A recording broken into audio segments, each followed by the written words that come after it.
Bing Bing Bong, we are watching YouTube's Darkest Videos by Nick Corelli. And so our story Oh. begins. Before it's over, we hope you will never forget it. Oh, I won't. It starts with a chance encounter. Three hikers are backpacking their way through the densely wooded terrain of the Colorado Rockies It's from my dad's when, house. through the heavy brush, one of them would notice something bizarre hanging from the trees. It almost looked like a bunch of thin black vines, growing from the stems and overtaking this one particular branch, though it clearly didn't seem to belong there. As the closer they got, the more the object appeared to be man-made, which was confirmed by the sight of a horrifying discovery lying directly beneath it. Dropped there in the middle of the woods was the remnants of a small aircraft, one that had been there for what seemed like years judging by the rust and decay. And it wasn't just the craft itself that was in an awful state of decomposition, but also the two bodies within it. It was a heartbreaking scene, and a confusing one as well, as when officers arrived, the cause of the wreck wasn't immediately clear, and the possibility of this crash going without explanation seemed very real, had it not been for those ribbon-like vines hanging overhead.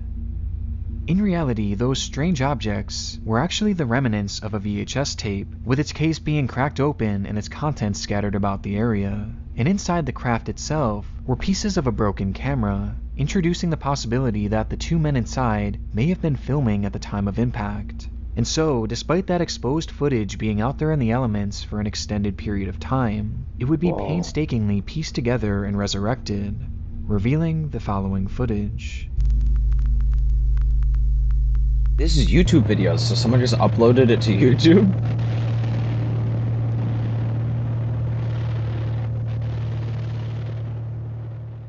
On board the airplane had been 36-year-old pilot James Cadell, who had been taking his friend Ronald Wilmond for a flight from Granby to Jeffco, two regional airports in central Colorado near the foothills of the Rocky Mountains, which explains the breathtaking scenery that's so apparent throughout the footage. Throughout the 6-minute recording, we hear brief moments of monologue from James as Ronald sits behind him soaking in the view. Oh, look at that down there, Ronnie, on the left. Until this moment. The moment that, by many accounts from aviation experts, forever sealed the fate of the plane and its two occupants. All around them were tall mountains, which, despite looking beautiful, were soon going to become obstacles for the pilot, as due to something known as density altitude, the small aircraft would not have been able to climb to a higher altitude with enough time to avoid them. Though strangely, nothing is mentioned by James about this unfolding reality, leading some to theorize that he was distracted by the view, and maybe even looking downward at the pristine lake, while the mountain crept closer and closer. It's painful once you realize the predicament they're in, as the closer they get to those mountains, the less chance they have at maneuvering around them. And by the time they do realize, it's already much too late.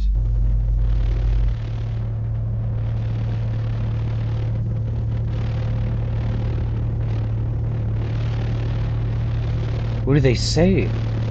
They could just flip a U, look.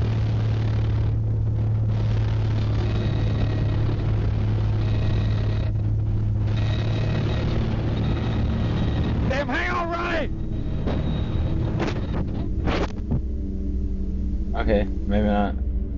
Recognizing their plight of certain death ahead, James was forced to attempt a nearly impossible U-turn, which ultimately would stall the plane, sending them careening to the fast-approaching ground below, where the footage cuts out stalled it moments because he before had impact, to stop the ending the engine or lives of whatever these two to friends in an instant. stop accelerating. And it's there that the wreckage would sit for over 3 years until those backpackers just so happened to take that same route. Today, the video is used as a teaching lesson for so many up-and-coming pilots, as countless schools across the country show the tape to their students in the hopes of preventing a similar tragedy.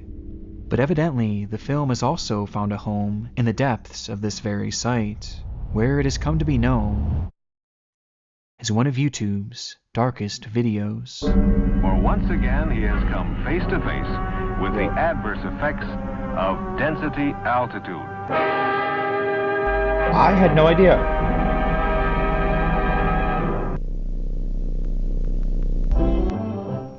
Here it is. Is this for me? It's all. I mean, not like flat Earth or anything, but like also those flat earthers, we wouldn't have density altitude if we were on a flat Earth. You know, you need the globe and then the mountains and then the atmosphere plus the mountains lowers the density of the air. So it's like flat Earth, dude, last century. Now, who is Under the next? Christmas tree? It was only the 22nd of December in the year 1990, but that didn't stop Von Taylor from kicking off the holiday early, as he sat by the tree pulling out gift after gift and opening them in front of an old VHS camera. Behind that camera was Edward Deli, a longtime companion of Von who seemed adamant on filming his friend's reaction to the presents. Oh. See, back then it was weird. Today, it's like, that's our content. Look, this is reaction on it.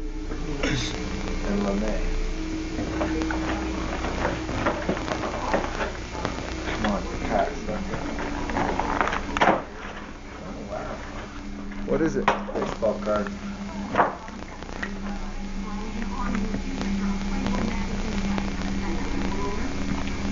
Okay.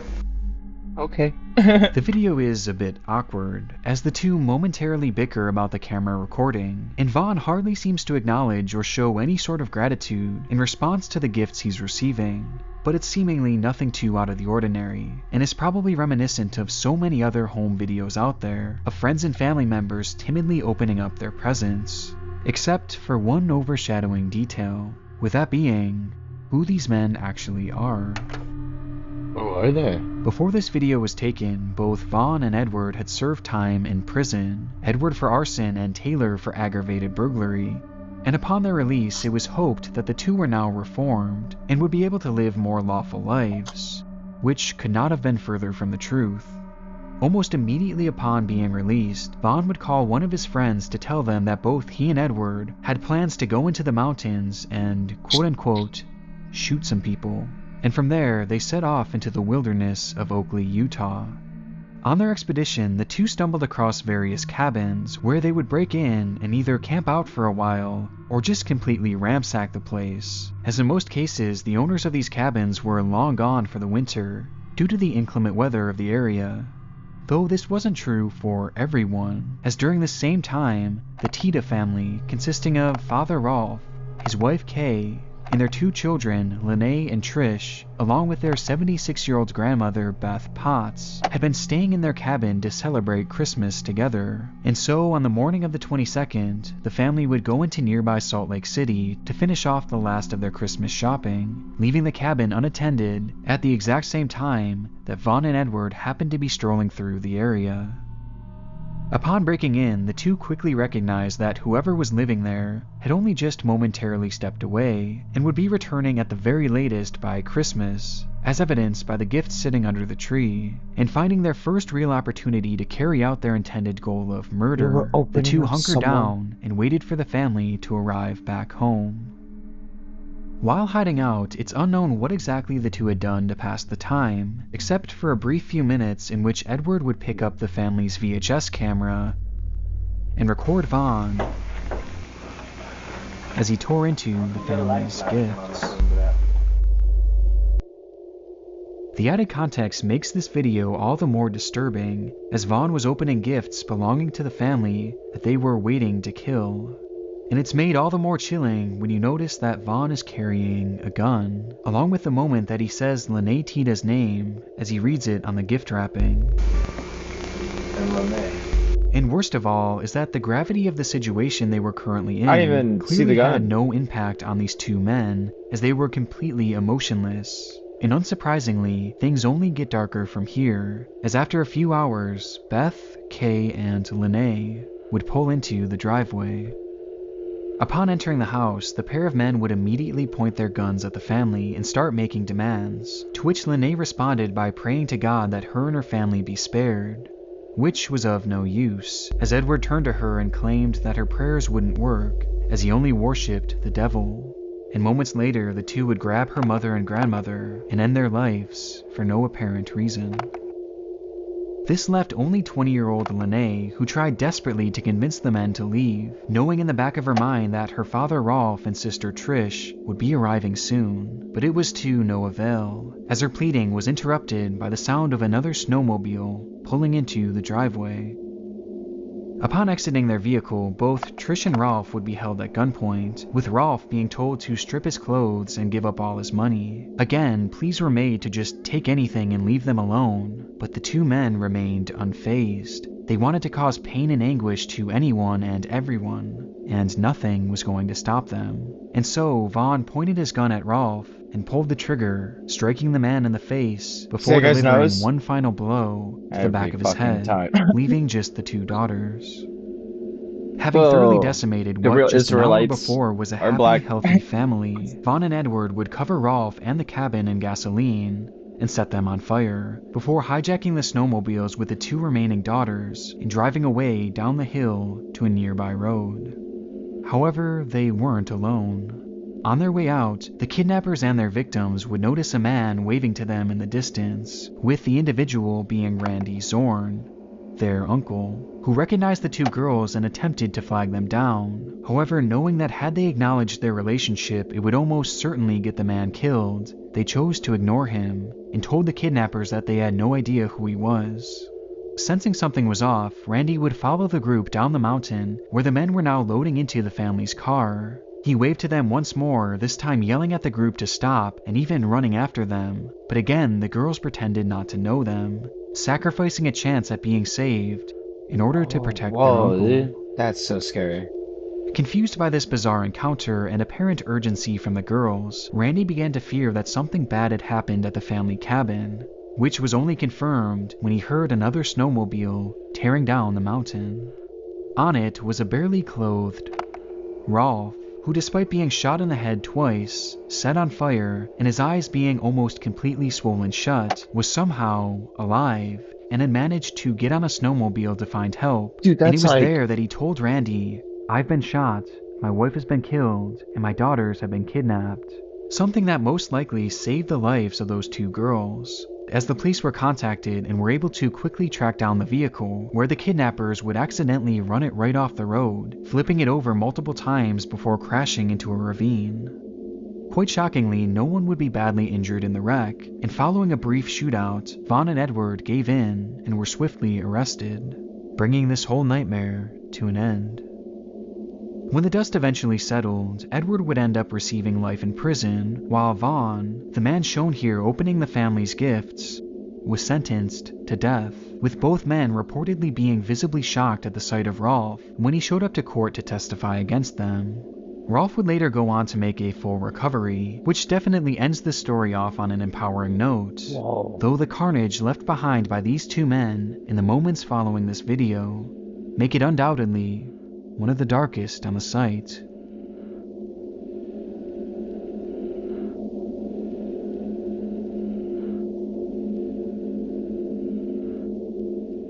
Smash his face into the wall. Before we get into our next case, I want to Better help. Here, let's find the link. Get 10% off your subscription. Oh, you know what? BetterHelp is actually using fake psychologists. Don't use BetterHelp. I mean, we respect Nick and his sponsors, but go see a therapist. Don't use BetterHelp, dude. You could go talk to like some random person at your job, some homeless person, just literally anyone. Do trauma dump to people at the grocery store. Go get food somewhere, and then be like, my parents were divorced, and they're gonna be like, what? And then you're just like, okay, and you just walk away, and you're like, I don't need that anymore, you know. I've known my parents were divorced this whole time. Boom, now you know. Take that. Take that information, grow with it. No, BetterHelp is using fake, which is weird because I'm like, what is every sponsor? Oh, we're going to get sponsored one day and not be able to. By going to betterhelp.com. I think they're fixing it, though. I think they're fixing it. You're supposed to be able to have a licensed therapist.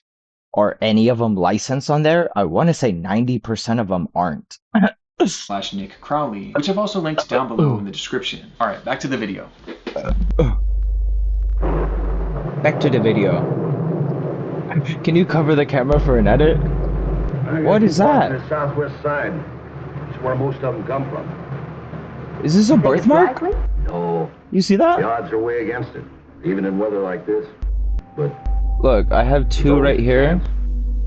I'm not sure if you could The even day was see already it. off to a terrifying start, as hail began to fall But from the this one's sky and new. the sun became completely concealed I've by the had... dark clouds forming I'm overhead. not even sure if you could... I This should was probably nothing go... out of the ordinary for the area, though, as Joplin, Missouri is and has been notorious for its Go to the consistent doctor. threat of massive tornadoes. And so, despite the fear of an impending tornado looming in the area, many just continued about their normal lives, including a select few who even showed up for school, like Will Norton. Tornado? The then 16-year-old had been attending Joplin High School, which he was headed for that very day to attend an early morning tennis practice, only to be met by those extreme conditions, with Will later going on to describe the harrowing events of that day in a YouTube video titled, "I Nearly Died." So I get ready really fast and I rush to school, out the door, and then I'm leaving for school and there is just tons of rain. And the wind is so crazy. You just see water. It's like horizontal rain and all the cars are like veering. I was having trouble keeping my car on the road. I drive a Hummer. This should not be happening. Anyway, I made it safely home and I think I'm just gonna go take a nap for the rest of my life because I didn't die. Oh my gosh, I'm done. The video was posted to his YouTube channel called WillDeBeast88883333, where he had found genuine success in the early days of YouTube, becoming a pioneer on what was then a brand new space, long before YouTubers were ever actually a thing. But throughout his entire channel, this upload was by far the most chilling, not just due to the brush with death he experienced that day, but because of the events that would unfold just 2 years following its release.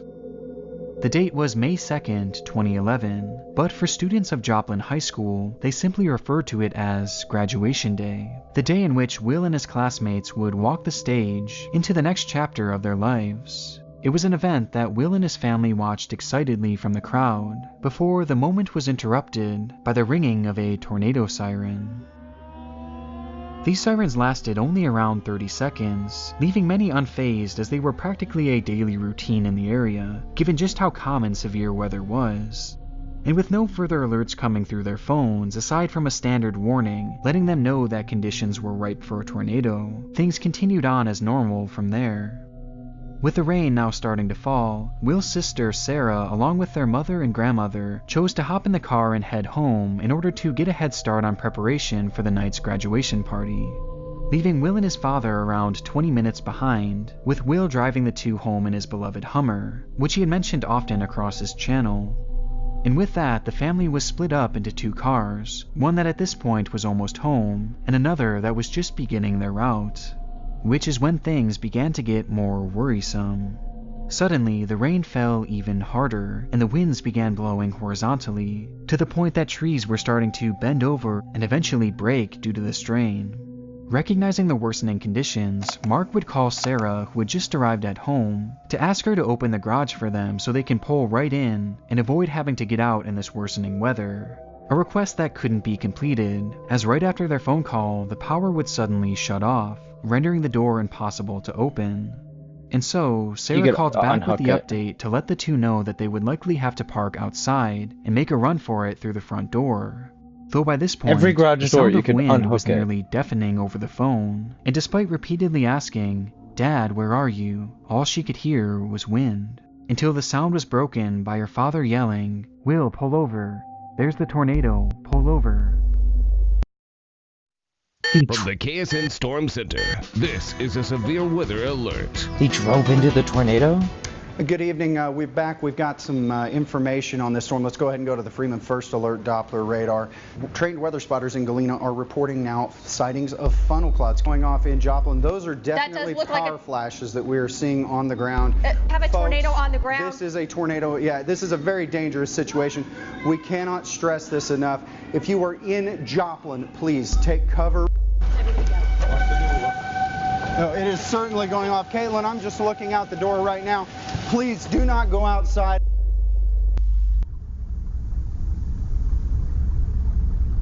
Towering in front of Will and his father was a massive 1-mile-wide tornado, with its winds gusting around 250 miles per hour. It was an EF5, the highest ranking a tornado can achieve, And now, Will and Mark were directly in its path. Suddenly, all How do Sarah could hear tornadoes over the phone was the even sound work, of crashing bro? and destruction. Is that Before it's wind. the call would be dropped. In that very moment, the tornado would come in direct contact with the Hummer, causing it to flip in the air multiple times. And despite Mark desperately holding on to his son, Will would slip through his father's arms and be sucked out of the car's sunroof. Seatbelt? Somehow, Mark would manage to survive the direct hit of the tornado, but so many others were not as lucky, as the disaster would leave a staggering 158 people dead, including Will, who, despite being missing for days, would be found at the bottom of a nearby pond days later. The story alone is incredibly grim, but it's made all the more disturbing by the video posted 2 years before, which now features so many chilling moments of foreshadowing. I'd pull over into the big puddles and I was like, ah! Keep in mind, I drive a Hummer, so really I shouldn't have any reason to be scared. Anyway, I made it safely home, and I think I'm just gonna go take a nap for the rest of my life. I'm done. I am done. I'm never driving in weather again, ever. Bye, guys.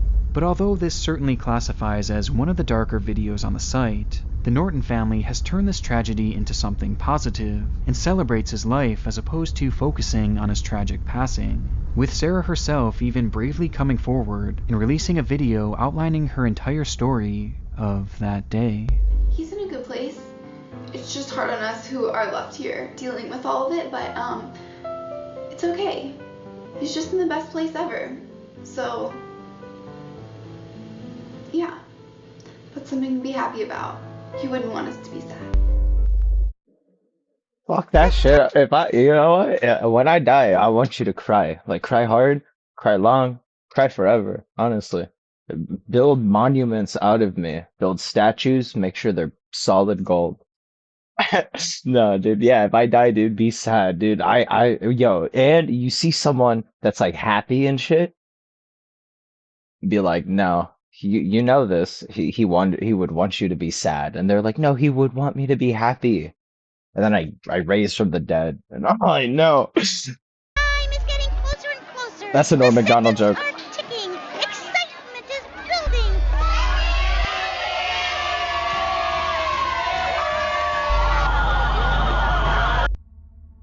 It was set to be the party of the year, a celebration to say goodbye to 2008 Sesame? and hello to a brand new promising year. 2009? It was New Year's Eve, the day where everyone is looking for a fun party to Whoa, attend. was that Bill and And Hillary? in Bangkok, Thailand, the Santika Club was the place to be.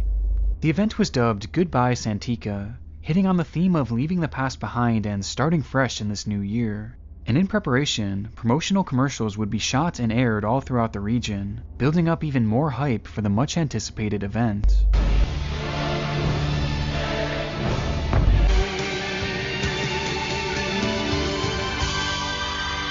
Goodbye, Santika.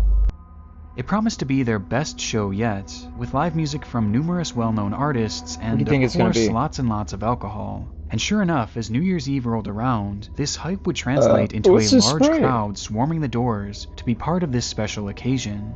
And as the clock ticked closer and closer to midnight, the crowd only continued to grow, with it being estimated that as many as 1,000 people were in attendance. At this point, very few videos exist from this night, though in the time since, 3 key clips have come forward that piece together the events fire? which transpired once the crowd had gathered. At 11:44 p.m., with the big day only minutes away, this video was taken up close to the stage, showing not only the high energy of the night, but also the massive people crammed into this venue. Is it gonna collapse or something? China, bad structure of the whole It truly place is was gonna the fall place in. to be, the kind of party that so many would have loved to be part of. But this wasn't even the main event. Midnight was fast approaching, and the owner of the club had promised a spectacle that the city would never forget. And so an idea was hatched, to give patrons sparklers which would be lit and used during the countdown.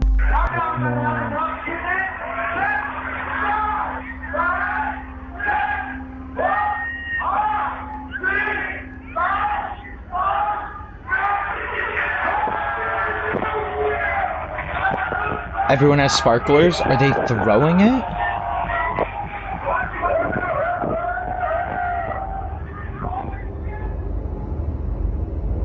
camera shuts off after first showing a happy couple celebrating together, and then panning to the stage where the performers were hyping up the crowd even more and launching pyrotechnics of their own into the air, adding to the explosive atmosphere within the club. And finally, we have our third and final video, this one having taken place just a few minutes following the cell phone footage. Only this time, the cameraman was outside of the venue. On fire?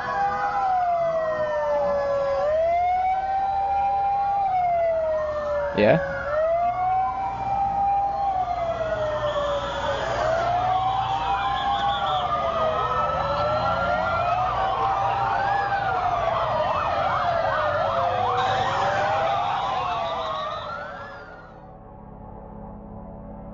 No one really knows how it started. Perhaps it was the fireworks launched indoors as part of the performance. Or maybe it was the countless sparklers handed out to a sea of drunken people. Or potentially it was a combination of both.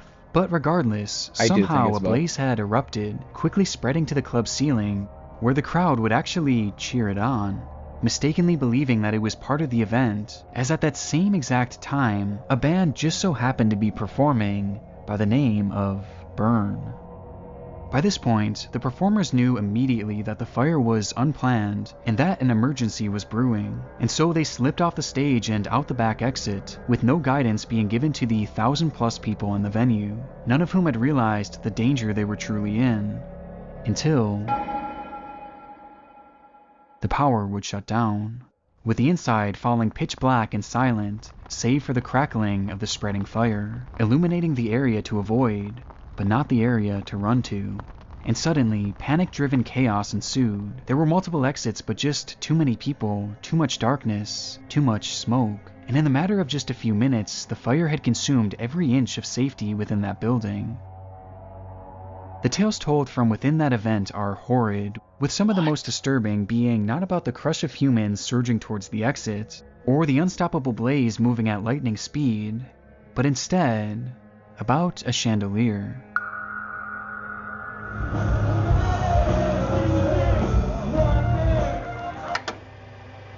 In the video preceding the disaster, we see briefly through the low-quality imagery it fell or something, you think? The club's crown jewel, measuring in at a whopping 10 meters in diameter and weighing over a ton. And while the fire began to spread to the ceiling, it came in contact with the base of this massive artifact, causing it to heat up and eventually snap from its supports, landing atop of the crowd below and taking the lives of multiple people.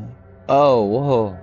When the smoke eventually cleared on the catastrophe and the carnage was fully revealed, it would be announced that 67 people had lost their lives that day, with countless others being burned and permanently disfigured, leading to the club owner being jailed for 3 years. Despite the true cause still being debated to this day, the video from directly beforehand shows just how lax the safety measures were, as even if they weren't the direct cause, giving sparklers to 1,000 drunken people indoors was just a disaster waiting to happen. And in the end, the party truly did live up to its name. Goodbye, Santika, as the club was burned past the point of recognition, and now sits as dark as the videos surrounding it. Holy crap. Cartoons?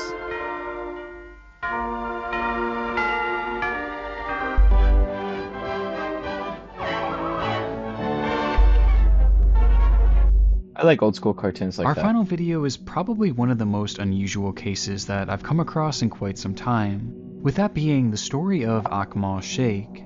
Born in Pakistan in 1956, Shaikh had spent the majority of his life unnoticed, spending his days mainly outside of the gaze of the public eye, though that didn't mean his life was uneventful by any means. Over the years, Shaikh would move from country to country starting numerous new businesses, like in the 80s when he moved to the US to become a real estate agent, and then in the 90s when he moved to London to start a minicab business. With the only problem being that none of these ventures ever really stuck, causing him to live in a state of poverty, even at one point going bankrupt following the decline of his cab business. And his failures didn't stop there, as in 2003, Shaikh would be accused of sexual harassment and unfair dismissal of a 24-year-old employee, resulting in his wife taking his kids and filing for a divorce, which would be far from his last legal struggle. In 2005, Shaikh was placed under official investigation following the London bombings, as he was caught sending a text to his friends stating, "Now everyone will understand who Muslims are and what jihad is," while at the same time being accused of threatening his ex-wife. Now, none of these claims ever led to any official legal charges, though he would be arrested just months later for driving under the influence. As you can see, Sheikh's life was a roller coaster, and at this point he was on his largest drop yet, disgraced and living off of handouts and eating out of soup kitchens nearly every night, until the year 2007, when his life would change forever. During a public demonstration that year, Shaikh would be introduced to a man named Gareth Saunders, a musician who had ties all throughout the music industry, including with numerous recording studios in the area.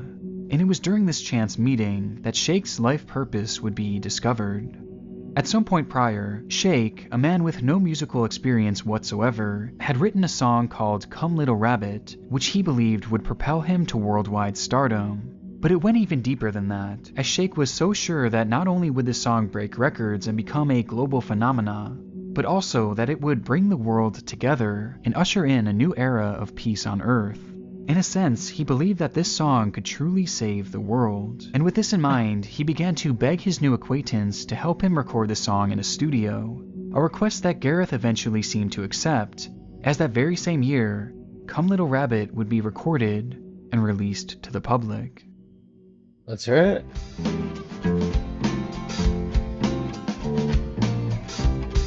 Terrible bass. Come little rabbit, come to me. Come little rabbit, let it be. Come little rabbit, come and pray. La ilaha illallah. La ilaha illallah. Illallah, illallah. Banger.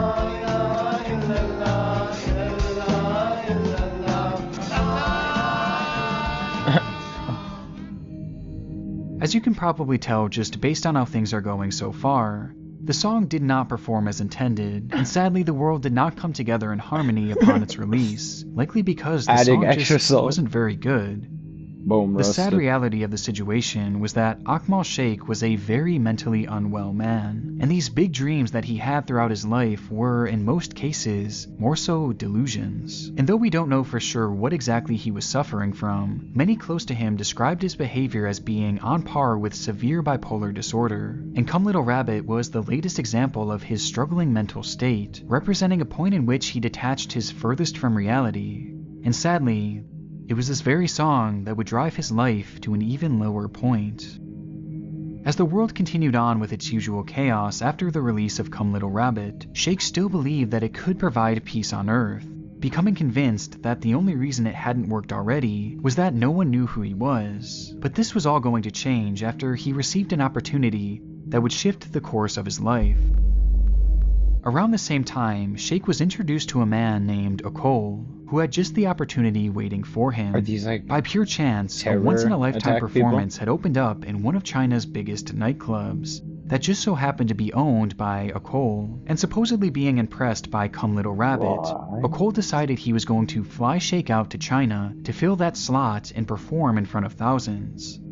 And so on September 12th, 2007, Akmal would be flown to China free of charge to make his dream a reality. Wow, that's but before so sick. leaving, Shaikh was given a single suitcase by Akmal, which he was told to bring along with him to their destination, since due to a scheduling conflict, Akmal had to grab a later flight, leaving Akmal all on his own. By all accounts, the flight there went smoothly, though trouble quickly arose when the plane touched down at Urumqi Airport in China, as there was one major issue. Shaikh didn't speak the language, and so, once released at the gate, the man had no idea where to go and was unable to communicate with anyone, leading to him pacing around nervously and acting slightly erratic, which didn't go unnoticed by airport security.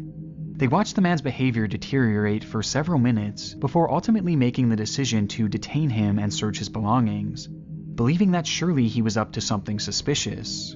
Which is when they'd open that very bag given to Akmal by What's in the Akmal, bag? only to discover Bomb? a staggering 4 kilograms of heroin.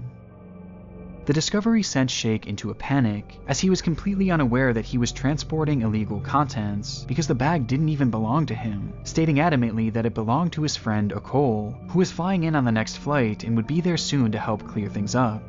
And so surprisingly, security seemed to believe him, as they all sat waiting for Akmal to step off the next plane and set the entire situation straight, though he never did. In reality, Shaikh had been tricked into becoming a drug mule, taken advantage of with his mental illness used against him to make him commit a crime he had nothing to do with. There was never any club and there was never any performance, it was all just a ruse. And despite the authorities' willingness to wait for the man at first, their patience soon wore thin, and Shaikh was arrested for drug smuggling, with his punishment being death. A British man convicted of drug smuggling in China has now been told of his fate. Akmal Shaikh will be executed by firing squad within 24 hours unless the Chinese authorities have mercy on him. His family says he has a history of mental illness and may have been duped into smuggling drugs by traffickers. The decision was extremely controversial all across the world, with the backlash leading to the case being heard for a second time in 2009. And despite numerous requests by Shaikh's lawyer to have the man undergo a mental evaluation, as he had been quite clearly taken advantage of, they were rejected, and the initial ruling was upheld, with a date being set for his execution on the 29th of December. Following this shocking decision, the first and one of the only full recordings of Come Little Rabbit would be posted to YouTube, which featured not only the lyrics, but also the sad story of Shaikh along with it, including a call to the viewers to join the effort in stopping the impending execution, as part of a massive final push to change the minds of China's government.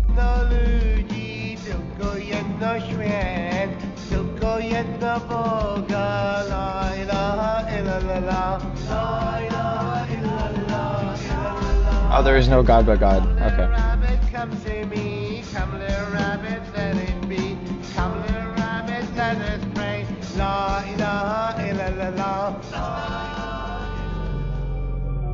But it was no use, and on the morning of December 29th, Akmal Shaikh would receive a lethal injection, with China supposedly walking back their plans to execute him via firing squad. Oh. Though either way, the man was dead, and his body would never be returned. I wanted to go Today, out in a the firing video of squad. Akmal's song and the pleas to save his life remain as a forgotten relic here on YouTube, encapsulating the story of a man whose desire to bring the world together in song was cruelly taken advantage of. And though it was peace that he was so desperately seeking, the song would only lead to his ultimate demise. Come little rabbit, come to me. Come little rabbit, let it be. Come little rabbit. Yeah, because if he didn't make that song, he wouldn't be. What the heck?